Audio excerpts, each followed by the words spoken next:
Sorry, we were talking about glasses. Yeah, we were talking to this person about glasses. Because my glasses, which are very trendy, were $7.99 for 2 pairs from eBay. Honestly, I was complimenting Kit on her glass. That's right. Yeah, Isn't it? Was, yeah. Because we were talking. I was like, because your glasses were great, and I noticed them, and I've been looking for glasses, and I have not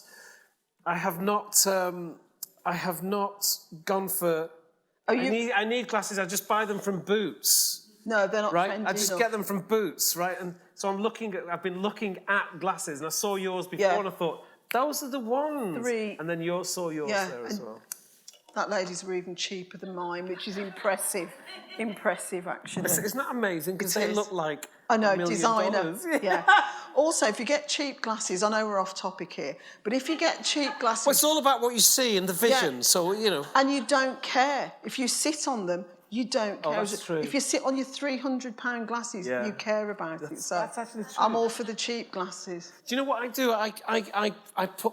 Because I'm new to the glasses world. Because you're younger than me. No, it's not that. It's just that I'm just not as together to get, to go and get prescription glasses and get the glass put in the nice glasses.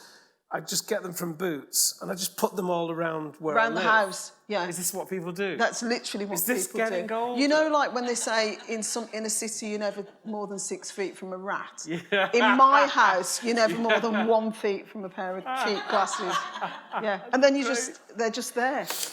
I do this morning tweets that I used to do. I don't do them anymore. Yeah, I remember. Or it's where I try to, put a poem out every single morning without editing it too much. Yeah. So people can look at it and go, God, that's crap. If he can do that, anybody can do that.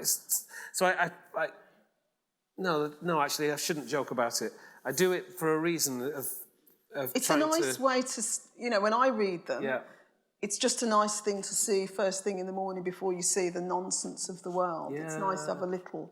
I stopped doing it because I just couldn't actually keep it up.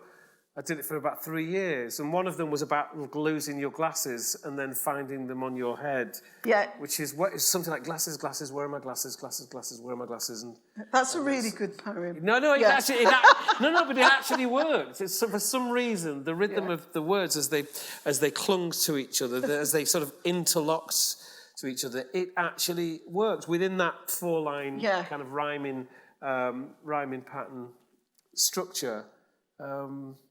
Anyway, let's get off the glasses, and we're going to start off the glasses and see what we see. Without any rehearsal, because we haven't rehearsed these, I'm going to tell you what I know about Lemn, and he's going to tell you what he knows about me, and it's as a means of introduction. As a means of introduction. So I first met Lemn at, I think it was Bradford Literary Festival. I remember it well. And we had a fag, we had a cigarette. We did in my... And we talked about shoes. That's all we talked about, because your shoes were absolutely beautiful. Yeah. We're both wearing trainers tonight. Yeah. And we bonded over shoes, and then we bonded over our shared interest of children in the care system and growing up and being writers and having a sort of public-facing role. And I've always admired Lemn's work and energy, because I've seen him many, many times since then. His poems are fantastic and speak to me more than his poems, and his poems are great. It's his work that he does on behalf of adopted children. I've got 2 adopted children in care. A lot of work, unseen work by many of us goes into Lemn's support of children in the care system, which I'm very passionate about. So I love him for that, but I love him for his energy and his friendship. He's a great friend. He's a really great friend. And he'll hate that, but really, he's a great friend, and he does stuff behind the scenes that you don't see, I don't see. He talks about people that he admires. He will put people into contact with other people. So I consider it a privilege to be. I think I'm a friend of Lemn Sissay. Wow, wasn't that a beautiful thing? This makes me feel quite emotional. Gosh. Well, when I met Kit at surprisingly, at the same place that Kit just mentioned. I don't like to repeat things, but it's a surprising thing. Yeah, you find your tribe in this game. Yeah. In any game, you find your tribe. If you're lucky, you know, that could be one person, it can be 1,000, it doesn't really matter. You find your tribe, you find your tribe. It's what you'll say to your children when they come home crying because they've fallen out with, you know, Yes. you'll say, you know what, you'll find your tribe as you go. As you become a writer, you get involved in the writer world. You know, you may feel quite excluded. Often it's because you don't actually know what that world is about, and so you're going to make mistakes, and that actually makes you feel quite vulnerable. Yeah. You find your tribe in whatever situation, whether it's in an office or in a whatever, you know. God. And I never thought I would be able to do that, because there's something about self-worth in finding a tribe, right? Yeah. You know, you have to believe in yourself to believe that there are other people who believe in themselves and that you can connect with them as well. Yeah. And so I just know, but I do feel like I know. Like I know when I meet somebody that I think, oh, that's one of us, whatever that is.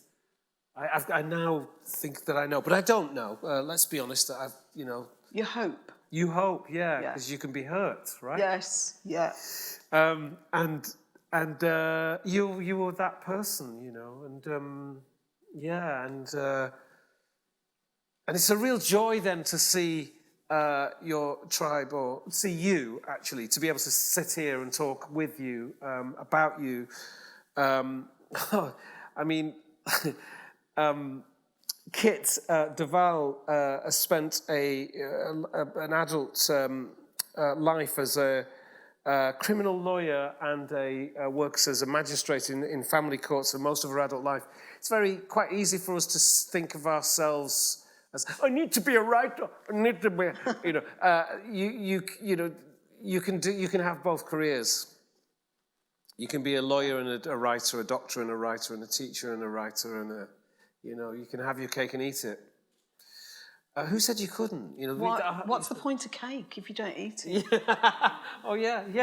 Why have the cake? I've never understood that. Oh, that's great. Is that what you said when your parents said something? You was like, you can't have your cake and eat it. Why not? Why not?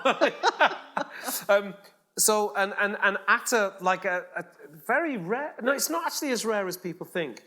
But came to a writer to always knew. I think you always knew that you were a writer. Yeah.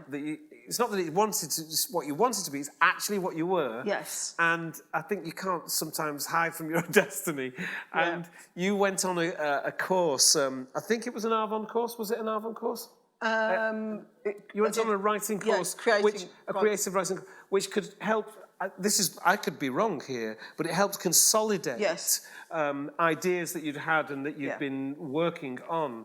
I actually like to know more about this in a minute, because it's the journey to the right publishing house is a very important one, and the right agent as well, necessarily. But the work has to be there. That's what you worked on. You worked on the work. On the craft. Now, there are some people who write, and what they have is what they wrote 30 years ago, that they've carried with themselves, saying, one day I'm going to work this, I'm going to get it published. That's okay, that's a lot of us, a lot of people. But actually, the action of writing is how you write. And that's what you got involved in. That's why you went on that course. Yeah. That's why you kept working the story. Yeah. And in doing that, you developed your eye as an artist.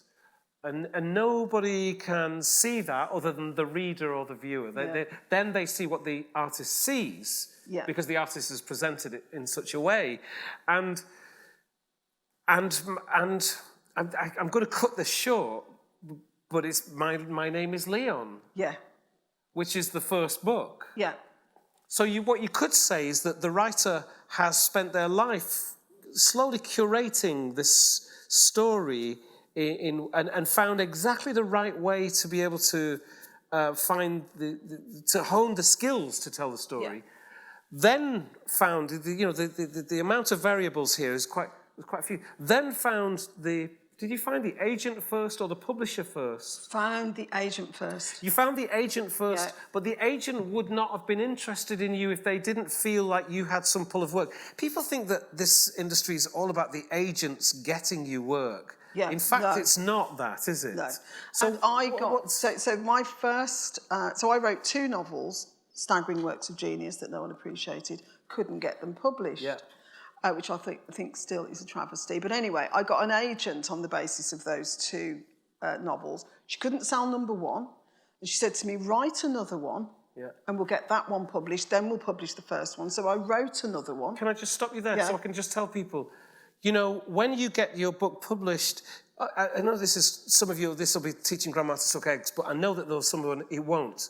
When you get your book published, if it does okay, they're then interested in the books before. Yes. Exactly the same thing happened with Jimmy McGovern, the playwright, after he wrote Cracker. Yes. They wanted all of his All of teachers, his all of the things that he'd been backstory. trying to sell them before that they Yeah. weren't interested in. Yes. Carry on, please. So she said, "Go away, write another book, and we'll get, publish the second one first, then publish the first one." Obviously 2 years then, so I write 2 years. What made you? How did you believe in? When an agent, somebody you don't really know, how did that relationship? Because this is about relationships. That relationship, I loved her because she'd taken me on. You know, I was just like, oh my God, I've got an agent. It was so fabulous. I'd have done anything she told me to do. Oh, that's great. So I wrote this second novel. I give her the second novel, and she said, yeah, that's not very good. So I said, oh, okay. She'd go away and write another one. So I said, okay, I'll go away and write another one. And I wrote number 3 now. So this is, 4 years later. And I take it to her and she said, yeah, that's not very good. And I'm going on maternity leave, don't wait for me. So she sacked me. She sacked me because I wasn't very good. And she was going on maternity leave, but that was an excuse. Yeah. She was cleaning out her house. She was cleaning out her house and making sure she wasn't going to come back to a nightmare author that she couldn't sell their books. Yeah. But that book that she said wasn't very good was My Name is Leon. And she said to me, try someone else with it. So I tried someone else with it. That's quite a wise, that's quite a cool thing to say, try somebody else with it. And also, the person she sent it to, she sent it to somebody else? No, she went on maternity leave. So I just found this new agent and sent it to her, and not a word changed. That's the book that went to auction. Yeah, right. She just didn't get it. Did you hear for that? whatever reason. Auction, sorry. Yeah, when a book goes to auction, it's a big deal. Yeah. And, but I had almost, I wouldn't say not believed in it, but I'd almost given up hope. Yeah. 1's no good. 2's no good. Yeah. 3's no good. Yeah. And then My Name is Leon, gets published and all the rest of it. But for me, that was the point I was going to give up. I went home, I sobbed like a baby, and I was just like, I'm not very good. I couldn't believe I wasn't very good. I just thought, she's really big in the industry. Yeah. She's read them, she believes in me. Yeah. So I've got to believe in her when she says you're not very good. So I sent it to this new agent, my current agent, Jo Unwin, and I gave it her on the Friday. I ring her on Tuesday, I go, so what are you saying? It was so rude to her. She said, I haven't actually read it yet. I said, yeah, well, don't kill yourself, because I know it's not very good. I was really rude to her. She said, I will read it and I'll let you know. And within 3 months it was sold. But that journey was probably 10 years. From the beginning of me beginning to write, I was 56. Yeah. And I started writing when I was incredible. 46, I think. And, I was shocked. All of a sudden, you're told you can't, and then bam, you can. So it is a lesson in not giving up, but also it's a lesson in grieving and allowing yourself to grieve. Don't minimise when you get the knockbacks, don't minimise them. Spend some time going, do I really want to do this? Because if you don't really want to do it and you can't take the knockbacks, don't do it. Go and do something else artistic. Yeah. Maybe you're a great editor, maybe you're a great journalist, but don't, if you can't take that horrible rejection, it's a real lesson. But your memoir was your first long piece of work, wasn't it? Because all the rest of your stuff has been shorter. Yeah. So what was that like? Yeah. Going from, the sort of, 2,000 words to 60 something, 70,000. Yeah, 60,000. Well, actually, it's a lot less. Is it? Because of the factual stuff that's in there. Absolutely. It's a lot less. Because my book has files in it, the files that from you've the first reproduced 18... completely. Yeah. So I'd written a lot more.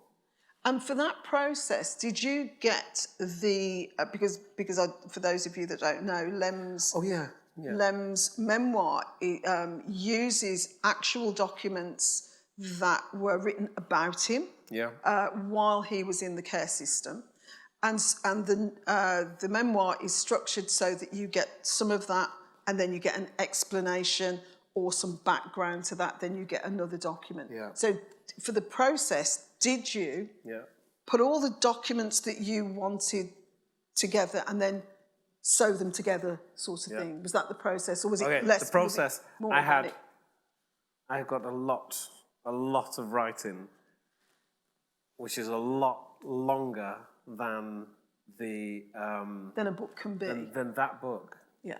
In terms of time, in terms of my life. And there came a point of making a decision, which is what I wanted to do at the beginning. Yeah. Which is, this is going to be, I don't want to tell you how long it is, but it's between one age and another age. Yeah. And that's all I wanted to do. That was the full memoir. So rather than doing from being born to being 50, it went from being born to a certain age. And I used the records then as the flags in the mountainside, and just responded to them, and that's how did you then determine that cut-off point? Why did you I'd always wanted to do that. Canongate didn't want to do that. I'd always wanted to do that. Right. Like that age, those files. That's how I wanted to shape the book. Yeah. Because I had there was no one witness to my childhood. There was no family. So the files were relativity. So I wanted to lean into that. Yes. And Francis at Canongate kind of like held his hands up and said, "Okay, let's do that." Wow. And I don't know, they weren't expecting it to be what it was, What were they expecting it to be? More of a novel type thing? I don't know. No, I don't know. I really don't know. But they, I'm known, to a degree in my field, so they expected there would be some sales. But then once we started to get the responses from the readers, the first one being Jessica Hines from the Harry Potter films. Yeah. And I cried when I heard what she said about it, because it's an intense thing writing a book, right? Writing a memoir, writing a story which is close to you. Yeah. And I'll never forget that. And so my decision was right. The files were the right thing to hold the whole book onto. And do you feel that the very presence of those genuine documents, is that like evidence for you? Do you know what I mean? I had 18 years of files, okay? So people go into care and they spend 6 months, a year, 6 years. I had 18 years of files written about me by strangers that imprisoned me, that all these kind of crazy stories that sound like you're making them up. If you don't, that I had my name stolen, that I was stolen from my mother, that I was imprisoned as a child, that that when I was 18 I didn't know anybody who knew me for longer than a year. That that anybody under the age of 18 who'd cared for me never contacted me again. That the foster parents put me into care at 12, telling me that it was my fault. Right? And that the social worker didn't think it was my fault, but still had to put me into care and couldn't tell a 12-year-old boy, it's not your fault, so I believed it was. That I slit my wrist at 13 years of age and I've still got the mark on my wrist now. That I was glue sniffing under the bed sheets at 12. All of these stories, by the way, which are only become solidified and only become physical things which kind of block out the sun in your adult life. Yeah. Not in your childhood. It's then that you realise, oh, I have no relativity to families, therefore I find memory really hard because it's not a muscle that's exercised. And that's why people will say to their children, oh, do you remember when? Oh, we went to your grandma's, we went to... All of that was taken away. Blah, blah, blah. So yes. The book was the files were a witness statement of a crime scene, which was me.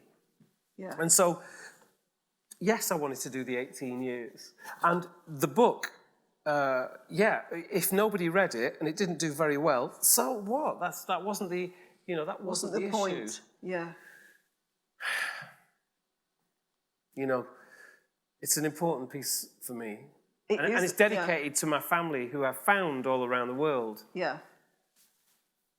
I knew when I started at 18 years of age as a writer, first book came out at 21, first double page in The Guardian, 21 years of age. It's on my blog. I use my blog as a place of proof, witness, that I'm not mad, that these things did happen. I knew that I wanted to do two things. I wanted to find my family and I wanted to write poetry and perform it. And I wanted to prove what had happened to me. I got my files when I was, in 2015, I took the government to court. The last statement in my files of 18 years of my life was my request to see them at 18 years of age when I'd left the care system. After, at 18 years of age, finding the policy for access to files by Wigan Social Services, finding the Freedom of Information Act, which was allowed citizens to see, to apply for access to their files, which was put through Parliament by David, the guy who's the head of the SDP at the time, David, Scottish MP. Yeah. It's in Hansard. So in 1985 is when that went through. I left care in 1985. That's when I made my access to files. I didn't get, they wouldn't give them to me. Because? Well, it says in my files, it's something like they hadn't set up the pilot that they had to set up to make it happen. It was just fudge. But that letter from me quoting those policies, etc., was in those files that I got when I was in 2015, which I'd made a BBC Radio 4 documentary about in 1990, whatever, and they said that the files had been lost by the Iron Mountain, okay? So not the Iron Mountain is a company that looks after data. Right. Okay, so it doesn't get more Kafka-esque. I got those files in 2015. In 2015, I took the government to court to sue them for what they'd done, because it was all the evidence, the actual written evidence was there. Took them to court. They said, this is what people do. They said, oh, we won't be treating you like anybody else. Sorry, we won't be treating you any different to anybody else. Yes. Which is the kind of thing they would say into the care, which is the kind of thing that an institution that calls itself care shouldn't be doing. So I was like, no, you're going to look at my case. You stole my mother. You placed me into care for 18 years. The fact that I've been a poet and tried to use my notoriety, as small as it is, to get you to be answerable does not make me any different to what I was when I was in care, because I knew you were shitting on me then. Yeah. This isn't a new story that I've just, you go back to look at that press and the article in the 21. I won a bit of dosh. So they wanted to give me something like £2,000 and I sued them for £200,000 and Americans laugh. Yeah. They because laugh. they think it'd be you had your millions. family stolen from you. Yeah. You were imprisoned as a child over 18 years. And you've claimed... You're getting a penny a week. Yeah. I settled on 100K, which, I just did. It didn't matter. It did. And then once I'd won that case, settled out of court, immediately the book. Let's go. Let's get the files. How long did it take you? 3 years. It took 3 years to take them to court, and then it took 2 years then to assemble. No, because what happened was I'd been writing the book for a couple of years, but I knew I could only use the files after the court case, and that was when I was like, this is it. I got it. I got it. Yeah. We use these files; they become the blah. So all of the work went into doing that. Does that make sense? Yes. That was actually the gear change of the book. And then it came out. 2019 it came out, and what I've told you is crunched into the introduction. It's a one-page. And how did you negotiate, or did you have to negotiate names? Disguising people. Look, it's in the files. I just put them all in. All I've ever wanted in this story, really, I'm sounding quite intense now. I'm all right, and we get our therapy. I get my therapy. You shouldn't do this if you're not looking after yourself. You shouldn't write a book, about your story if you're not looking after yourself to a degree, if you're going to put it all out there. Yeah. I'm not going to say to you, but I have to, I agree. Because it's really important, right? It's a responsibility you have to your writing and to yourself. Yeah. And to your audience. Yeah. You're not, you're not here to, we're not here to bully you with a story. We're storytellers. Yeah. And also not to be...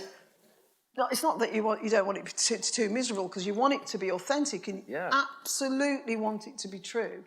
But neither do you want people to put the book down and just think they want to slash their wrists. Yes. There has to be. It doesn't have to be. But that's life, though, as well, isn't it? Yes.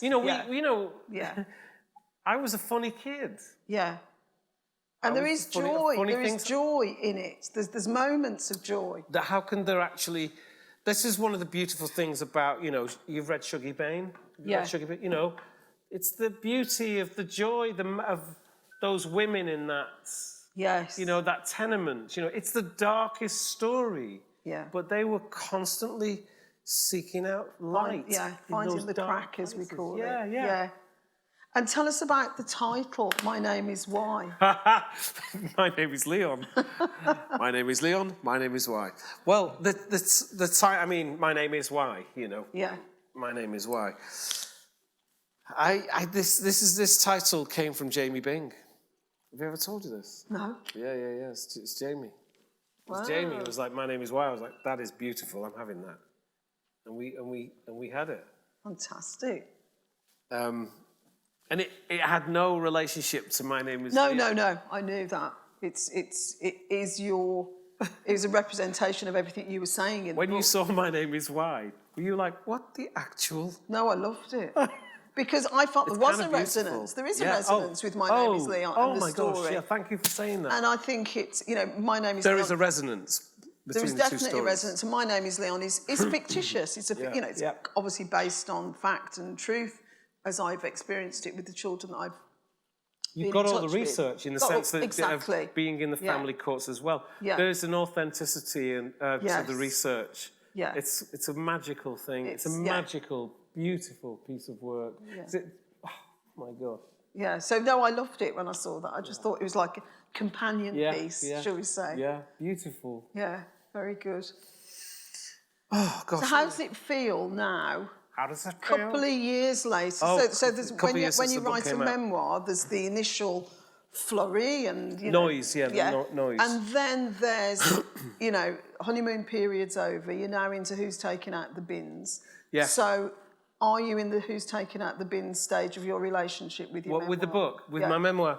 Okay, so I've had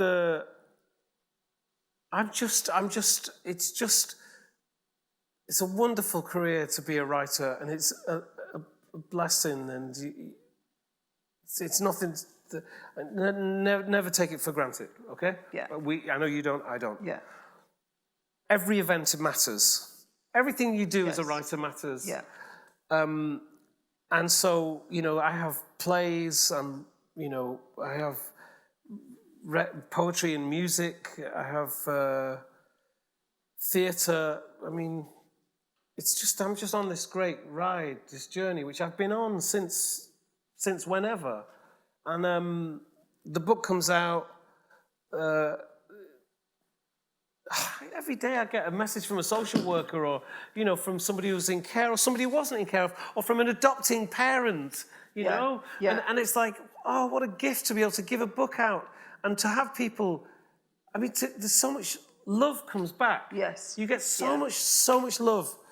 It's almost like what I didn't have, I've got. Yes, you've got it now through the book. Yeah. And I get people stop me on the street, and and by the end of the conversation, they're saying, "Please, can I go now? Please let me go. I was just saying I like your work." Shut up. Yeah, that's it. I feel insecure. I need to leave. That's what they say. But it's the life of the writer is one to be cherished. So the book's come out. I can read it 1,000,000 times because it's a story that I believe in. I don't like stories to solidify. If I never wrote another a book for the rest of my life, I'd be okay. I don't know whether I would. No, I'm good. I'm good with it. I'm good. It's out there in conversation Doing its thing. with people. Yeah, doing its thing. People are going to be like, "Oh my God, you wrote My Name Is Why." I'm like, fine. I go around the world. I'll read poetry on stage. Do you know what I mean? They're like, "Oh, you're a poet as well." And then they'll see something in the newspaper like, "Oh, you're interested in that as well." And they'll hear something on a left field album. They'll be like, "Oh, you do." So whichever way they flip it, I'm going to keep on keeping on. It's great. You need to write another one though.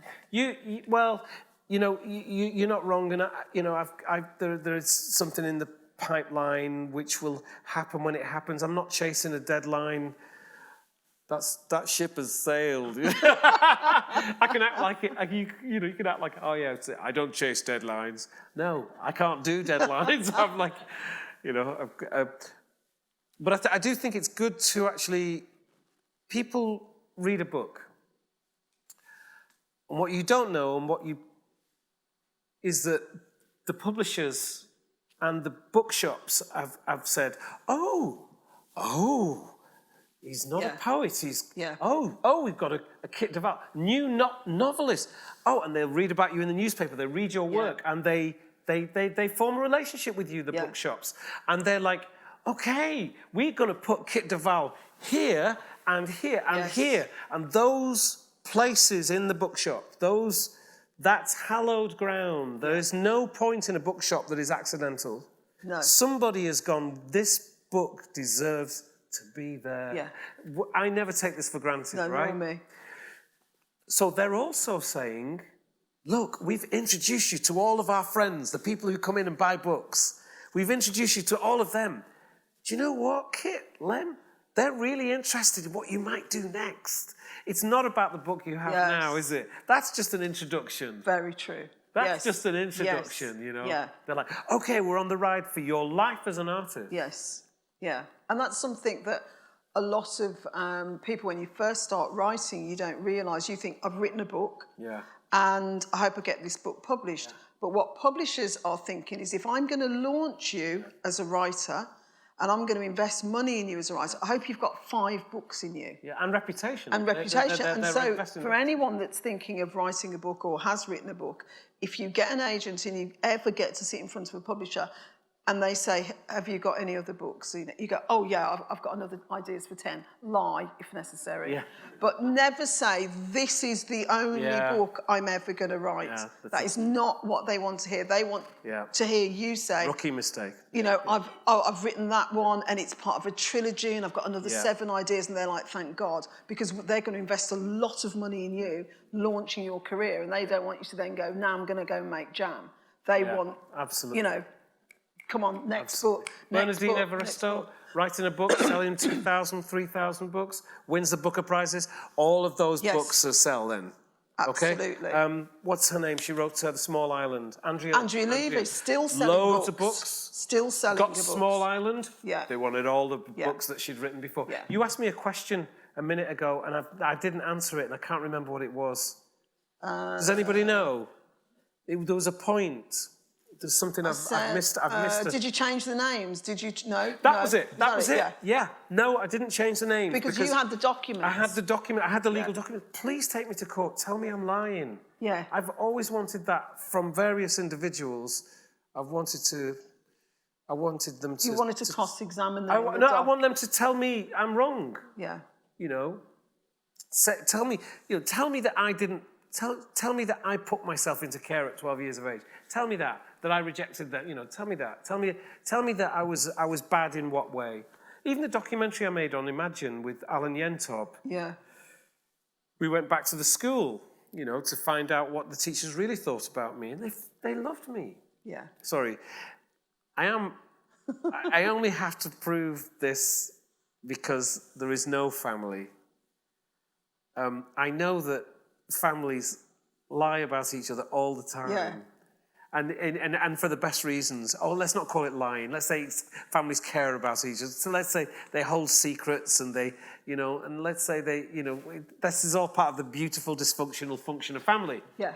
But in this case, I did not have that structure. Do you know what I mean? So I had to go out and go, no, you can't do this to a kid. You can't do it.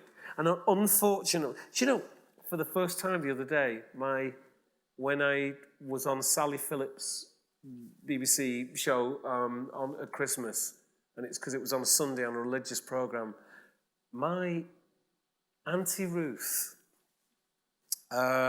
called me for the first time ever since they left me, since I was 12. And she said, stop, Lem. This is all on Facebook, Wow. In a message. And on Twitter in a message. Stop, Lem. You've been lying to yourself and you've been lying about us for years. Leave my sister alone. Wow. Yeah. So you saw about names, Yeah. And I said to her, I said, it's been some time. Yeah. And that's what you've rung me for. Yeah. Amazing, you know. Nobody contacted me from a massive family. 12 aunts, uncles, you're talking cousins, about adoptive. You're talking about foster family. Yeah. Who said they were mine forever. Yeah. Who knew that my mother was looking for me as a child. My mother went on to marry the Vice Minister to Finance under the Emperor Haile Selassie. She had all of the resource that she needed to have. She was 21 years of age. This is where she met the Irish women in the mother and baby home in Bolton. That's a whole other story. But sorry, so the names thing is you know, it's a big deal. And I actually feel sorry for my Auntie Ruth as well, because there's so much that she doesn't know about what her sister did, you know. Yes. So I got access in many ways into a family, which the access was closed, but it wasn't closed in me. They were only up until about 40 years of age did I stop calling them mum and dad. They're my foster parents. Because I never called them my foster parents, because they said they were my mum and dad forever. And you believed that? Why would I? I was with them since I was 6 months old. Yeah. So when they put me in care, I couldn't say, oh yeah, my foster mum, because it even makes me physically laugh now, because they were my mum and dad. Oh, painful. Do you understand what I mean? No, I do. What they did is they cut a story off. And unfortunately, don't have a writer in the family, man. You know what I mean? Just Otherwise don't. It gets documented. Oh my God. Yes, it does. So how have you I mean, you wrote your next book, or no, your third? Number 7 is. Number 7, Yeah. excuse me. Yeah. Which is your own memoir, and where you do mention people. Yeah, my brother. How's that worked out? So for my brothers and sisters, what I did was I was writing a novel. A publisher approached me and said, "Will you write a memoir?" And I said no, because I'm bored. I do make jam.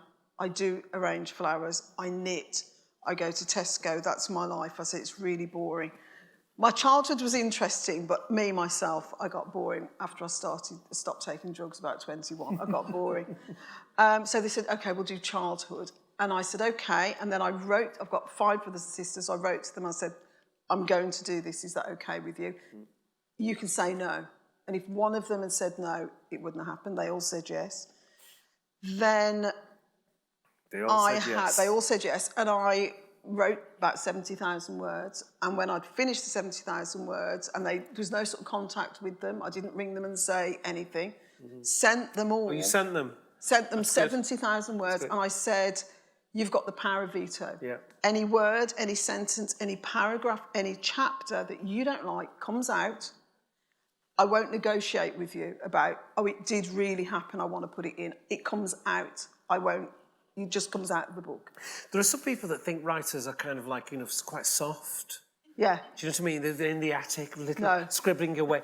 This is not that. No. They're not. That writers are, this is right on the coalface, to go into your family, your own family, and give them the work of the memoir, your life story, and say to them, what you want to take out, take out. That is strength. So I sent it on Friday, and I said, all you've got to do is send me the page number, and what you want out comes out. Send it on Friday, and I thought, as soon as I sent it, I just thought, why have you been so kind?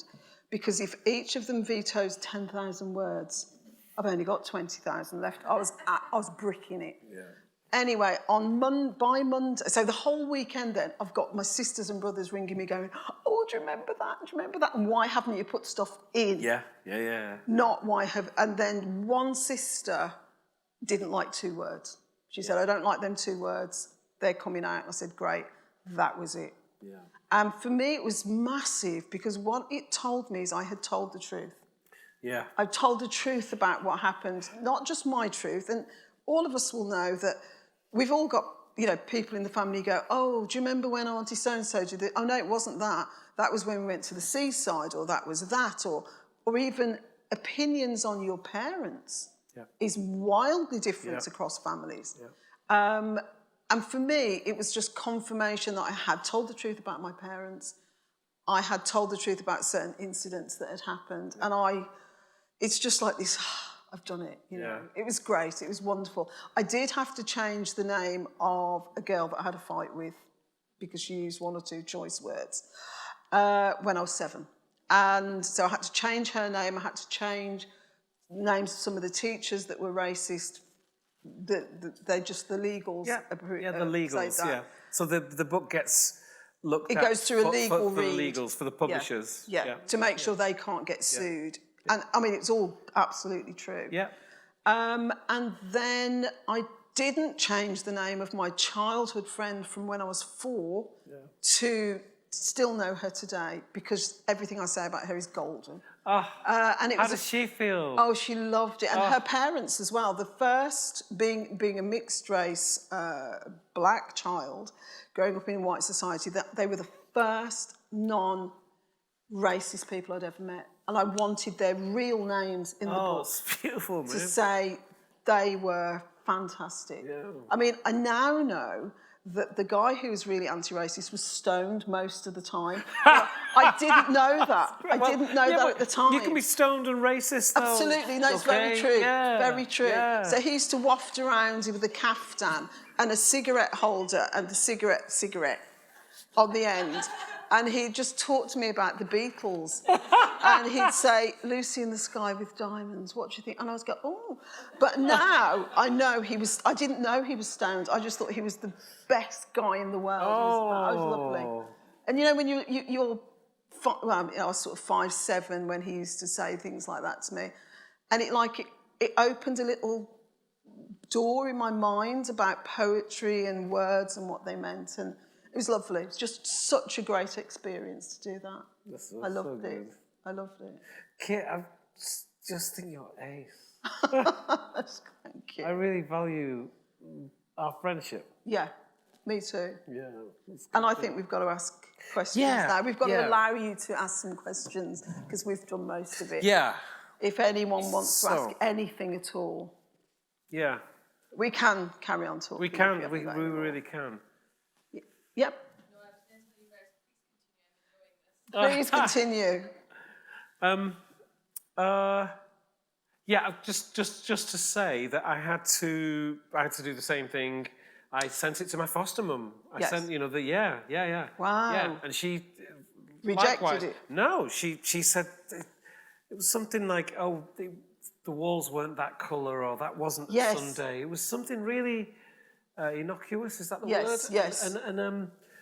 And I think there was an emotional response to it. I think it's kind of difficult for any person to see something that they did that I don't actually think my foster mother meant to cause the harm. No.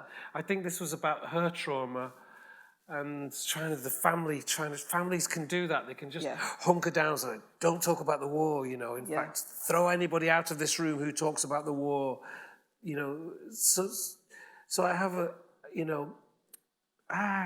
it's funny how things are, isn't it? I only wrote my memoir when my mother died. She died in 2019. I would never have written my memoir if my mother had been alive, or my father, because they were not good parents. They loved me. There's no doubt they loved me. You can see that nuance in your book. It's beautiful that you have that love for them. I do. I really love them, and they loved me, but they weren't good parents. Yeah. And there's no way you can gloss that over. So I wouldn't have wanted to write the truth about them, because they would have been shocked that they weren't good parents. They were like, because they're not the ones to know, absolutely. right? and also, their lives were much harder than mine. Yes. So compared to my mother's poverty, we lived in luxury. Compared to my dad growing up with no shoes, we had shoes, didn't you? So he wouldn't have got it. And so only when they had died did I feel the freedom to talk about the reality of my childhood, which was very, very difficult. But we laughed every day.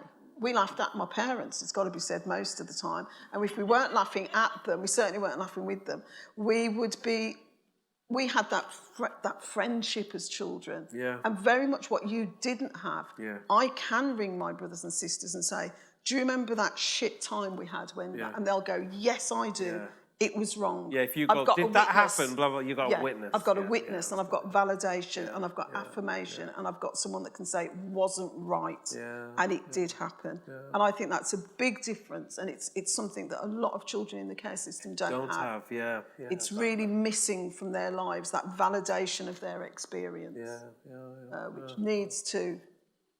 much more attention. And I know you've written an article about it recently. It was in The Guardian about how children in the care system need to have that validation and better care that takes them from 6 months old to 25. Not just at 16, off you go and get somewhere else to live. Question. Yes, hello. She did die a Jehovah's Witness. If anything, more of a Jehovah's Witness. Could you just say that question in the microphone, just so that people can... No, it's okay.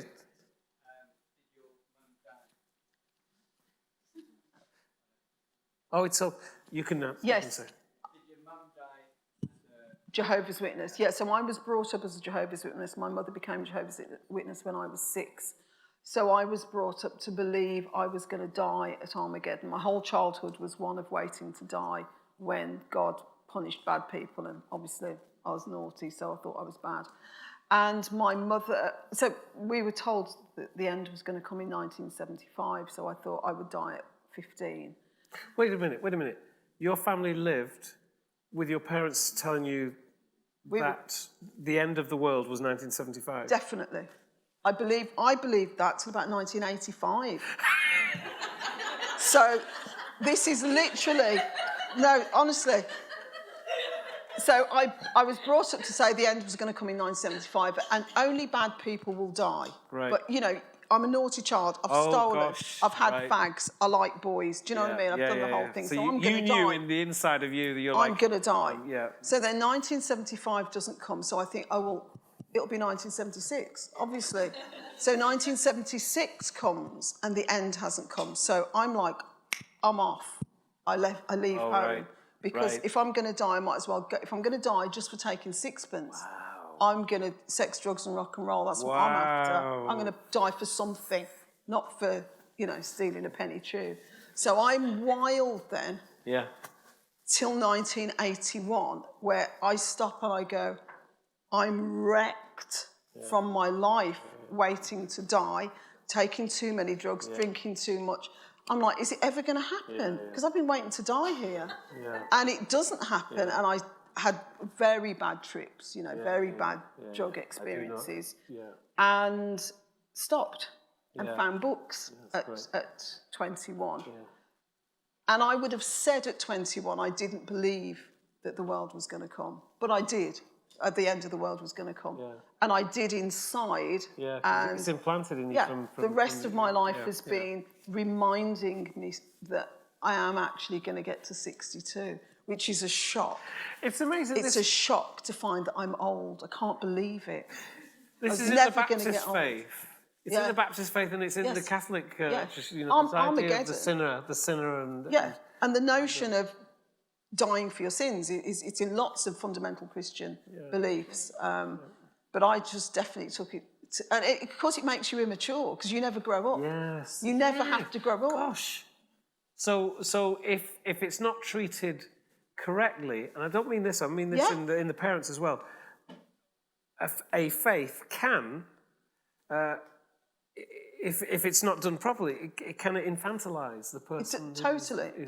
All of us, my brothers and sisters, were all immature because we never really thought we needed to grow up, never needed to be sensible, never needed to get... Oh, of course, because you were going to die. Why so bother? It's like, one time, my foster father he was a teacher and he had a sweet shop, and somebody had called as a joke to the house. I was only about 9 or 10, and I picked up the phone. They said, "You've won the lottery. Littlewood's lottery." Yeah. We're calling to say you've won the lottery. Because they called to say that we'd won the lottery, I couldn't wait for my dad to come home. He ran the sweet shop at the junior school that he worked at. I ate all of the sweets. Because I was like, we've won the lottery, so it doesn't matter. Does that make sense? I'm going to get punished, but I won't get punished because we've won the lottery. Sorry, it's a long way around, but do you understand the link? It's the consequences of false belief. Yeah. So in knowing that you were going to die, you don't grow up. You don't take responsibility. You don't think about tomorrow. You certainly don't think about getting to 21, getting to 40. All of us in my family. So the youngest in my family is 57, and then my sister's 65. And in that space, we're all born. And none of us can believe, none of us are prepared for decrepitude. Wow. We are not prepared, are we old? Are we really old? Yes, we're really old. We can't believe it because it was never going to happen. It's great. Mind-blowing. It's great. Questions? Oh, can we have a... Oh, there's only so many people... Hello. Good. So the title that you chose, did you choose it? I did choose it. Okay, excellent. That's the first title I've ever chosen for any of my books. It's such a brilliant fit. Yeah, totally. It is, absolutely. Because that's how we lived our life. We're waiting for good things or bad things to happen, which might happen, which might not happen. Yeah. And if they did happen, it was just, everything was chaotic in my entire family. Yeah. Can we have a different person? Are you two together? Yeah. Okay, would you mind, is that okay? Because otherwise it'll become a private... Quick question about, can you tell us about the auction? I'd really like to hear about the auction, Kit. What happens is if the agent likes your book, the agent sends the book out to 6 or 7 people, hoping one of them will be interested. If more than one's interested, then they start, just like any other auction, I'll give you this, no, I'll give you that. Yeah. And the price just goes up and up, you hope. Yeah. And then when it gets to a certain level, there's a certain date cut off, and then at that date, best offers, and then I or whoever gets to choose who you want to go with. If you've got more than one person that's still in it, because people drop out as you know as the price goes up for the book. I didn't believe it. I just thought there was something wrong. I'd had so much rejection. Why this book? I thought something was in the ether, something was in the news about children in care or something. There had to be an ulterior motive. It wasn't just my good writing, you know. And I was fortunate. The right person read the book on the right day with enough time. She had enough power within the company to bid for it. It doesn't always happen. It was a lot of good things happened to me for that to happen, as well as obviously my exceptional writing. And but, also 10 years of rejection. 10 years of rejection. Okay, so, you know what I mean? You put that out there. I did. All of that is part of this process. Totally. A lot of people fall at that first hurdle. They get rejected by one person, and they'll spend the rest of their life talking about that one person that who one rejected rejection. them, and never actually, So getting over those hurdles Yes. is part of what it is to be a writer. Totally, I agree. Sorry. Yeah. I have two questions, sorry. First question is, we know here, particularly in the Middle East, the art of storytelling is so valuable. And do you think with social media, the art of storytelling is actually now being diluted? You know, if we think about both your stories from years and years ago, there's so much weight to it, but is it being diluted? And then the second question is very much to Lemn. Do you have imposter syndrome? Why are you asking me that question? That's a joke. That's a joke. Think about that joke. Do you have imposter syndrome? Why are you asking me that question? It's nearly a joke. It's a joke. It is a joke. Okay. So what was the other? The other one is social media diluting the art of storytelling. I don't think so particularly. And social media used right, and we all know how it's used wrongly, but used right can actually amplify unknown storytellers. You know, if you get a groundswell behind an unknown book or an unknown author, social media can really, really work, really help. Of course, you get these Twitter stories or whatever, and that can dilute storytelling. But I've found the opposite, that there are some unknown voices, unheard voices, marginalised writers that can benefit from social media, from people. I know of one book particularly that through social media became a really bestseller just because one person with a bit of clout said, "Oh my God, I've read this great book. It's called Leonard and Hungry Paul." And someone else, because that person's got a profile, lots of followers, they go, "Oh, I might read that, and I might read that, and I might read that." And before social media, that would not have happened. So used right, it can help. There's still no substitute for me for a book, for the long form story, yeah. And I don't think Lem's got imposter syndrome, I would say. No, not anymore. Not anymore. I did a tweet the other day about the Children's Commissioner in England. I've tracked her progress. I remember when she came into the job. I know what she's not done. And I'm very aware of it. I made a tweet to say, at last, after 20 months, I thought, because I'm not a shouty, but I thought, I'm going to say something. I have to say something. I have to say something. It's just my little Twitter thing, right? So I say something. And Anne Fazakerly of the Guardian newspaper calls up and says, "Well, you said this thing about the children's..." I said, "Yes, I've said this thing, and here's my evidence. Blah, blah, blah. This person, the independent review into children's social care, didn't say anything then, blah, blah, blah."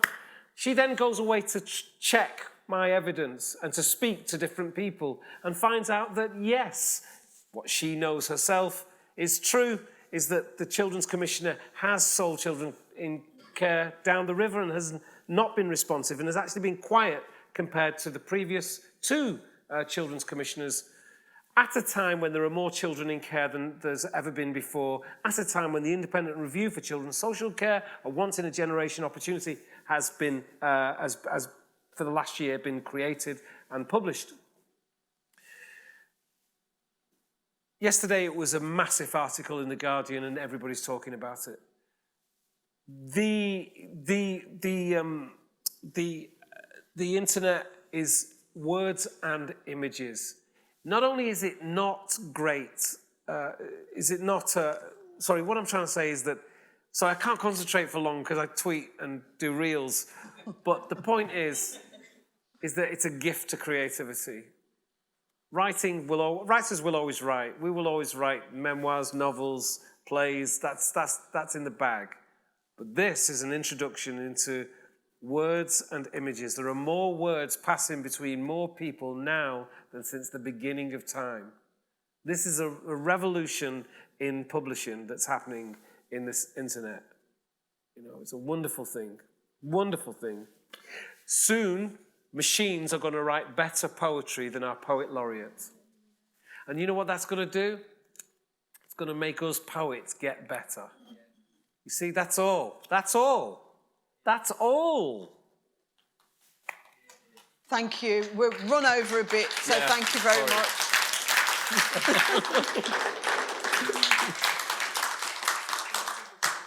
Oh, and there's a book signing up in the lobby. Oh, there's a book signing, yeah. Oh, do we have to say this? Okay, all right. So that brings us to the end of the session. But before you head off, there's a book signing. Thank you, the audience, the AV team, volunteers and translators, if translated session. Our title sponsor, Emirates Airline. Our founding partner, Dubai Culture. Our parent organisation, Emiratis Literature Foundation, and our session sponsors indicated at the top of the card. At the top of the card, if any. And the speakers. And the speakers, I'd like to thank Lemn Sissay. I'd like to thank Kit de Waal. Thank you all.